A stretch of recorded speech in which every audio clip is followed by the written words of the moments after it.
এই আকিব, এই এই ঘর থেকে বেরিয়ে আয়।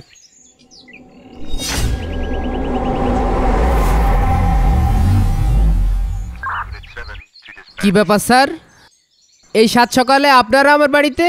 আসেন স্যার আসেন, ভিতরে এসে একটু চা নাস্তা খেয়ে যান। তোর নামে অভিযোগ আছে, তোকে এখনই আমাদের সাথে থানায় যেতে হবে। এই তোরা থাম।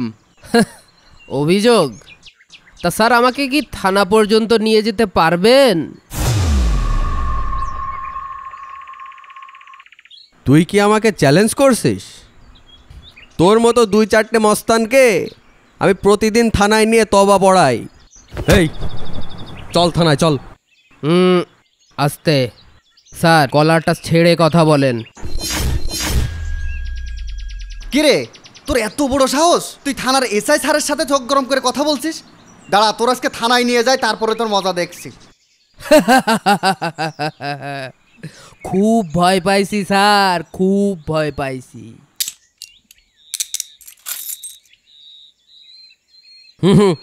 এই চল চল চল।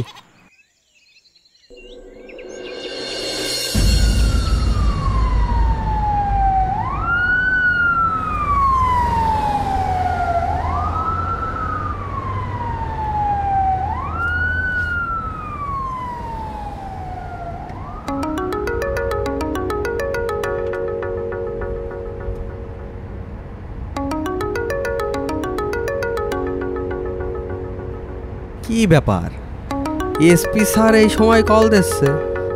স্যার ফোনটা তোলেন, আপনার আব্বা ফোন করেছে। স্যার আসসালামু আলাইকুম। এইমাত্র যে অপরাধীটাকে ধরেছো তাকে এক্ষুনি ছেড়ে দাও। কিন্তু স্যার, ছেলেটার নামে তো অনেক অভিযোগ আছে, সে একজন কুখ্যাত সন্ত্রাসী। তোমাকে যেটা বললাম সেটা করো, উপর থেকে অর্ডার এসেছে, ওই ছেলেটাকে এক্ষুনি ছেড়ে দিতে হবে। জি স্যার, জি আমি এখনই ছেড়ে দিচ্ছি।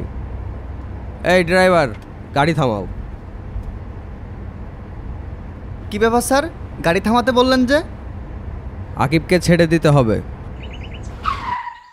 কিন্তু কেন স্যার? তোমাকে যেটা বলছি সেটা করো। জি স্যার।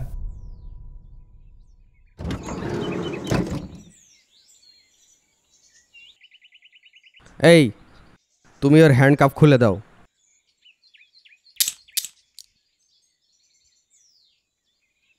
স্যার আমার এই হাতে কোনো পুলিশ আজ পর্যন্ত 10 মিনিটের বেশি হ্যান্ডকাপ পরাতে পারিনি।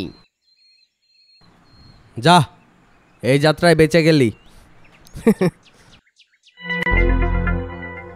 ও একটা কাজ তো বাকি রয়েছে।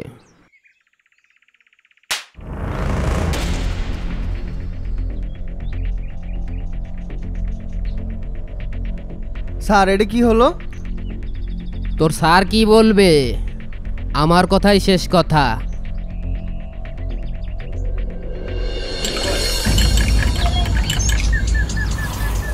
চাচা এই নাও তোমার চা। আব্বা আব্বা তাড়াতাড়ি মা 1500 টাকা দিতে করলো।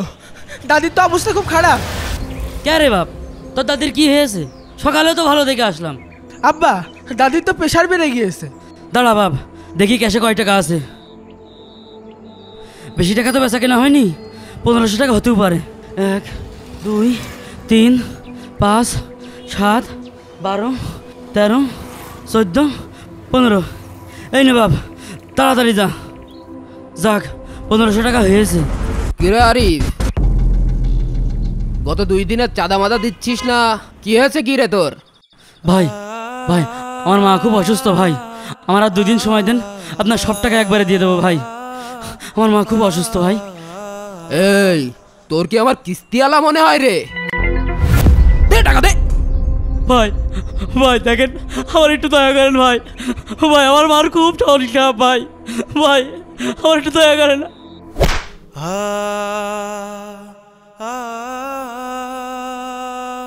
চুপ, একদম চুপ, আর খেয়ে ফেলবো। এই চল। হে আল্লাহ, এই মাজলুমের দুঃখ কষ্ট তুমি ছাড়া কেউ বুঝবে না আল্লাহ।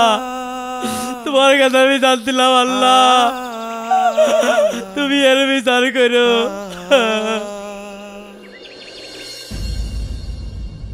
ভাই আসসালামু আলাইকুম। ওয়ালাইকুম সালাম। ভাই আসবো? কে, আকিব? ওহো আচ্ছা, তোর কথাই ভাবছিলাম। আয় ভিতরে আয়।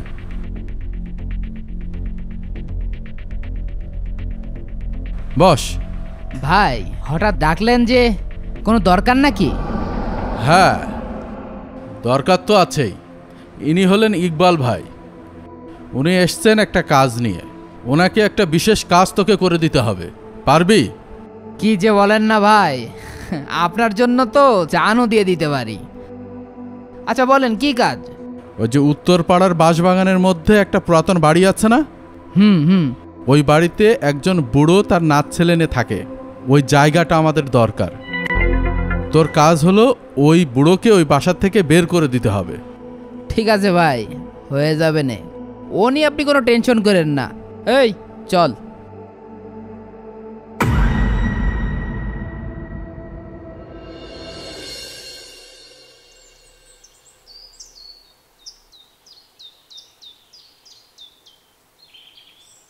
কি খবর চাচা, কিরাম আছো? কি খবর সাত সকালে তুমি আমার বাড়ির পরে? সকাল সকাল আসলাম একটা দরকারে। তা চাচা তুমি তো আমার পাওয়ার সম্পর্কে ভালোই জানো না?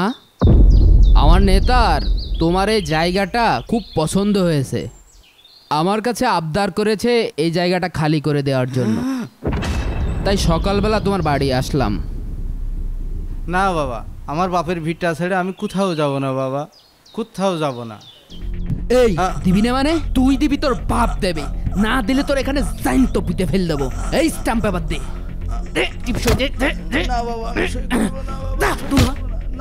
ও আল্লাহ তুমি বিচার করো, আল্লাহ আল্লাহ তুমি বিচার করো, ও আল্লাহ তুমি বিচার করো, আল্লাহ তুমি বিচার করো।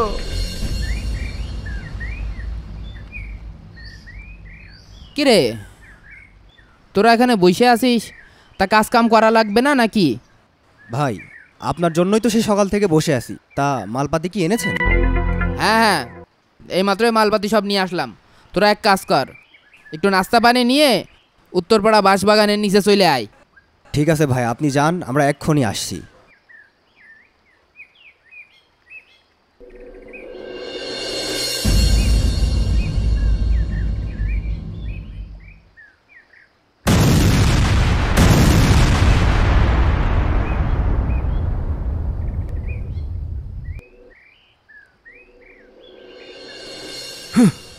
ছেলে না একটা কি যে জন্ম দিলাম, সারাদিন কোণে যে পড়ে থাকে। যদি সাথে সাথে একটু কাজটাও করতো, অন্তত শরীরটা একটু ভালো থাকতো, একটু রেস্ট নিতে পারতাম। একা একা কাজ করে মরলাম।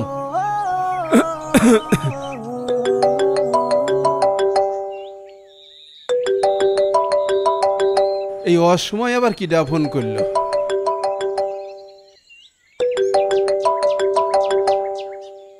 হ্যালো হ্যালো, কিডা? চাচা একটা দুঃসংবাদ ঘুরে গেছে তো চাচা। ওই যে আপনার ছেলে বাঁশবাগানে বোম বানাতে গিয়ে সে বোম বাস্ট হয়ে হাত পা দুটোই উড়ে গেছে। কি? ও আল্লাহ, আমারে কত বড় সর্বনাশ হলো আল্লাহ! এখন আমি কি করব?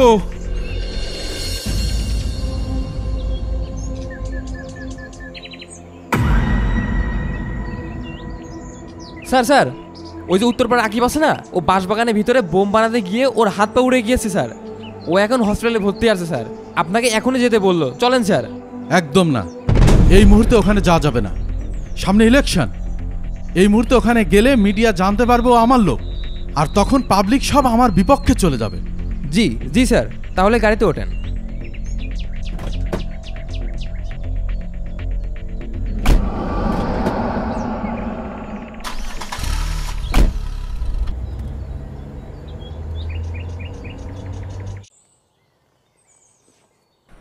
তোর আমি কতবার করে বারণ করলাম, ওইসব রাজনীতির মধ্যে যাস নে। কথা বললি তো কথা শুনিস নে। আব্বা, আমার নেতা খুব ভালো মানুষ। শোন, ও সব দেখা আছে। এই মাথার চুল তো আর বাতাসে পাকিনি, ওই দেখতেই বড় হয়েছি। বিপদের সময় ওরা সব তোর ব্যবহার করবে। তুই বিপদে পড়লি আর খুঁজে দেখবে না। এই যে বিপদে পড়েছিস, কেউ কি খোঁজ নিয়েছে? আব্বা, নেতা তো ইলেকশন নিয়ে খুব ঝামেলার মধ্যে আছে মনে হয়, আমার কথা স্মরণ করতে পারেনি। তাহলে চল তোর নেতার কাছে যাই, যে দেখি নেতা তোর কোনো ব্যবস্থা করে কিনা। হ্যাঁ আব্বা, চলো। এটা ধরো। ওরে, হ্যাঁ, আয় আয়।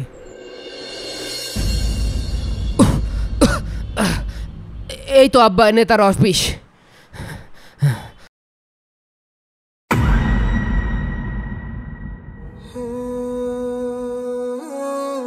ভাই আসসালামু আলাইকুম। ওয়ালাইকুম আসসালাম। আপনারা কারা? এখানে কি করছেন? ভাই আমার ছেলেটা তো সারা জীবন আপনার পিছনে ঘুরেই কাটাইলো, ওর এখন এই অবস্থা, ওর একটা কাজের ব্যবস্থা করে দেন না। কাজ? কি কাজ? জি নেতা, দেখতেই তো পাচ্ছেন বোমে আমার হাতটা উড়িয়ে গিয়েছে। আমি আপনার সাথে আর কোনো কাজ কাম করতে পারছি না। আমার যদি একটা কাজের ব্যবস্থা করে দিতেন, বাকি জীবনটা কিছু করে খাতে পারতাম। এই সিকিউরিটি গার্ড। জি স্যার। এসব ফালতু লোকজনের ভিতরে ঢুকতে দেখে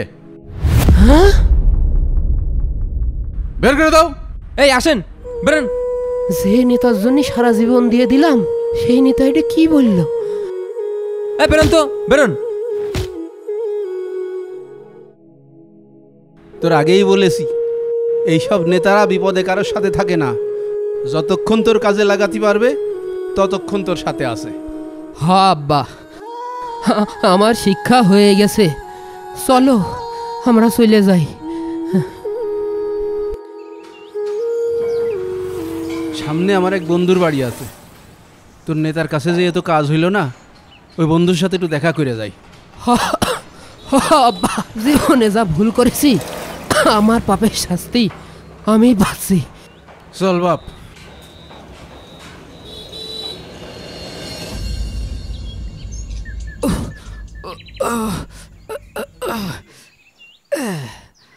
ফরিদ, বন্ধু বাড়ি আসিস? বন্ধু তুই?